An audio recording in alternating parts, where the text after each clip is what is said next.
coming on and saying we are back, y'all. This is season 3. And I think being a leader has been that moment, has been like the thing that's kept me motivated to push. I can still go further. I make moves based on what aligns with my mission because that's my passion.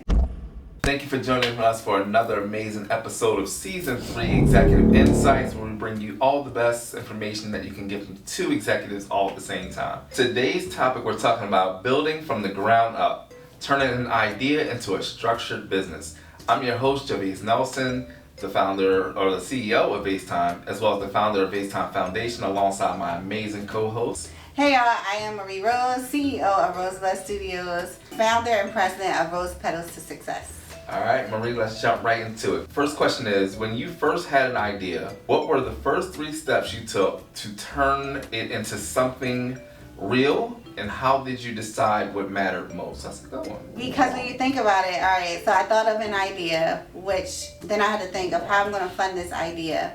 What will be the purpose of it? Like, who is my customer? Who am I marketing this towards? And what would be the best way to sell it? Because I have to meet the need of whoever I'm selling it to, right? Mm-hmm. So I think those are my top 3, whereas now we have the basics. Mm-hmm. So those are the 3 things that I will recommend now, is just whatever the idea is, okay, how will I fund this idea? What am I funding?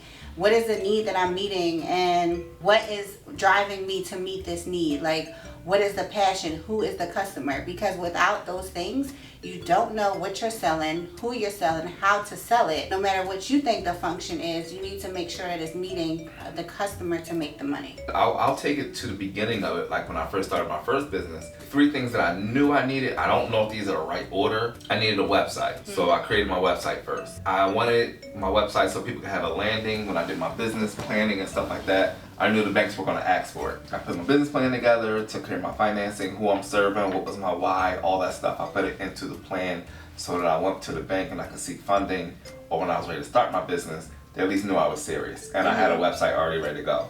And then the third thing was a logo. Just so I can start my branding, getting my word out there, getting my name out there, and start to use social media so people can understand, here I come. So people recognize your business. Yeah, they had to, like, I wanted people to know from day one, like, I'm serious. So I was really, really intentional about the branding purposes and putting the logo on everything. Mm-hmm. Everything. We're going to go to the second question. So looking back, what did you misunderstand about building a business in the early stages, and how did that impact your growth? Something I misunderstood was taxes. I just never understood it in the beginning. I always thought, when I make this money, this is my money. This is my profit. You know, you pay for your overhead. I understood overhead. Like, you need a business to be able to keep it running. So I understood I need equipment. I need to be able to run the business. I need to run the website. But the profit is mine. Like, I paid my people good. Everybody was taken care of. I did not understand taxes at the end, when it's like, okay, you made your money. Now we need our cut. Mm-hmm. And it was like, that first year, I was like, I think I lost money. I had to owe money. So I was doing stuff and not even getting tax credit for it. Mm-hmm. And stuff that I could legit get tax credit for. So I really didn't understand it, but I got a really good grasp on it now. I had that mentality in the beginning, like, and it didn't just last in the beginning, it lasted years. Mm-hmm. But I was like, oh wait, like, no, this is revenue. Wait, I should be doing payroll. Mm-hmm. Wait, you know, so in the beginning, I operated like a full-fledged business with staff and everything. But the way that the money was structured was not correct. I always was in survival mode for a long time, for years, until I finally started to pay attention to it and said, okay, I need financial advice. Like, I need an accountant, because, and it's not going to be overnight that I'm going to fix this, because I've been operating for this way for so long, but I'm going to slowly put things in place to correct my behaviors, because I never learned different. I'm relearning the whole thing about the worth of money and how money moves. So that's what okay, that's fine. This next one is for our established business owners. Those in the 5+ year mark. I don't like this question back there. It says, be honest, like we lie about anything else. Was there a moment where your lack of system, pricing, or structure cost you money or credibility? Oh. What happened? Of course. Like, literally, I would just answer, be honest, yes, like all the time. So for me, when I first started, it was very humbling, because I did not focus on the financial piece, which means I didn't have my bankable folder. I didn't have those things that were important to the bank. Standing in front of these financial people that see my big business and they want to fund me and all of these things. However, I can't show them the proper paperwork to get the opportunity because I wasn't focused on the right things in the beginning. I could have lost my credibility, but honestly, it's all in your social equity and how you move. So that's the different mindset that I have. I would do certain jobs. So when I first got involved in, like, say, commercial, sorry, I was working today. It was me getting in doing commercial jobs when I first started doing commercial jobs because I didn't want to jeopardize my credibility. I didn't want to jeopardize my reputation. I priced it wrong. I priced it like a residential job, and you can't do that. Like, the difference of margin is so different because you're not ordering things for, say, 2,000 square foot home. You're ordering for now 2,000 square feet homes times 30.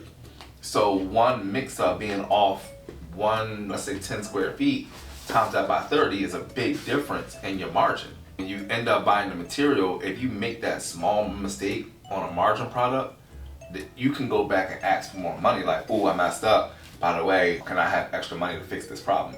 Well, that jeopardizes your credibility and your reputation because, like, they don't know what they're doing. And I've never been one to do that. To fix that problem, now that your profit goes down, so literally you're taking money from your pocket to save your reputation. Like, oh, I was supposed to bring home so much money, but now I got to come out my pocket to fix this problem that I miscalculated for. Yeah, you learn real quick. And you learn real quick that will never happen again. Quick way to learn a mistake that you don't want to repeat. So now we're going to go to the personal insight question. Now that your business has structure, what systems or principles did you put in place early that you believe will carry it long term? I could not find the estimating software that I needed. So that's why I kind of did one of those. Like, cool me. The reason why I had that mistake is because software isn't made for my industry. I had to try different systems and different things that everybody, use this, you'll get the perfect price every time. Use this, you'll get the perfect price every time.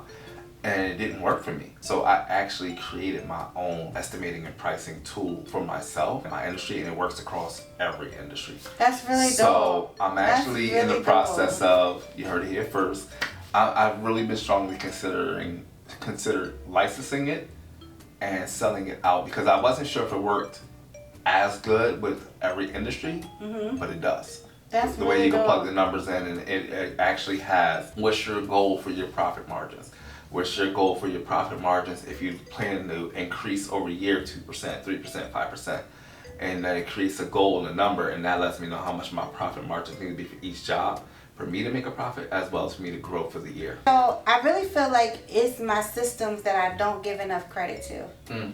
Because I'm still using the same things that I used when I first started in 2019. Can you believe the crazy stuff I had you doing back in 2019, 2020 to now? We still doing the same stuff, but look how the business has grown. So it didn't make sense back then, but it makes so much sense now, doesn't it? Yeah.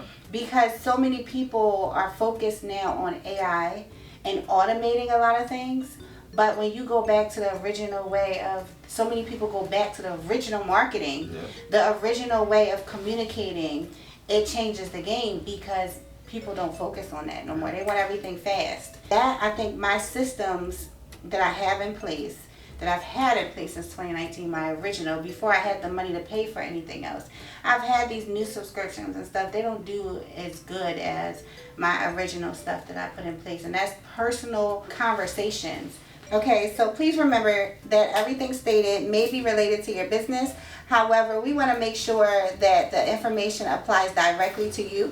So please reach out to me or Gervais so we can have a one-on-one with you and make sure that the information is directly associated with the need for your business. All right, so this week we talked about building from the ground up. So be sure to tune in next episode where we'll be talking about the power of reinvention. Recognizing when it's time to pivot and adapt. Resilience shapes success stories. Awesome. Thank you so much for tuning in. You can follow us on Instagram, executiveInsights_. Stay inspired, never stop creating. See ya. See you next time.